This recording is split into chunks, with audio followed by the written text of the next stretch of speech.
நீங்க அமெரிக்க தொழிலதிபர் ஆப்ரகாம் தானே?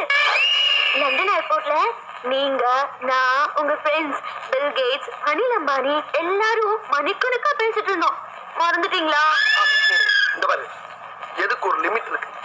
பீலா அவர்கள் இந்த ஏரியாவிலே நம்பர் 1 நான் தான். இதே வேலையை கொஞ்ச நேரத்துக்கு மேலே பொண்டாட்டிட்ட செஞ்சுட்டு விளக்க மாட்டடி வாங்குற ஒரே வெளியே வந்திருக்கேன். மேற்கொண்டு வேகத்தை கலப்பி வெறுப்பேத்தார். உனக்கு என்ன வேணுங்கிறத ஸ்ட்ரைட்டா கேட்டு வாங்கிட்டு போ. சாரி சார், நாங்க இங்க வந்ததே உங்க மச்சான் சூரிய பிரகாஷ மீட் பண்ணதான். அதை சொல்ல வேண்டியதானே? அதை விட்டு அமெரிக்கா அமெரிக்கா அம்பானி பிரியாணி நிக்கிட்டு இருக்கா. இல்ல சார், அவர் உங்க மேல பெரிய மரியாதை வச்சிருக்காராம். நீங்க நில்லுனா நிப்பாரா, உட்காருனா உட்காருவாரா, குதினா குதிச்சிருவாரா. இந்த பாரு, திரும்ப திரும்ப நீ அதே ஏரியாக்குள்ள தான் சுத்திக்கிட்டு இருக்க. உனக்கு என்ன வேணும், நீ யாருக்கு முதல்ல சொல்லு. நானா சொல்றேன், நான் பெரிய கோடீஸ்வரன்.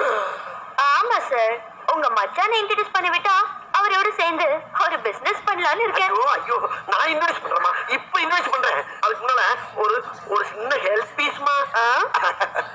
ஒரு 20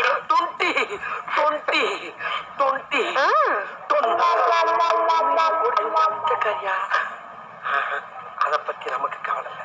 சரி, நான் போய் கேட்டு வந்து எல்லாரையும் கூட்டி போறேன். அப்புறம் இன்னொரு விஷயம், திடீர்னு என் குரல் மாதிரியே ஐயோ அம்மா அம்மா அப்படின்னு அலற சத்தம் கேட்கும். அது நான் தான் நினைச்சு நம்பிடக்கூடாது. இமேஜை காப்பாத்துறதுக்காக அவன் என் குரலே கத்துவான். அப்படி கத்துறப்ப கப்புன்னு காதை அடைச்சுக்கணும். காதை திறந்து வச்சுக்கிட்டு யாரு எவன்னு ஆராய்ச்சி எல்லாம் பண்ண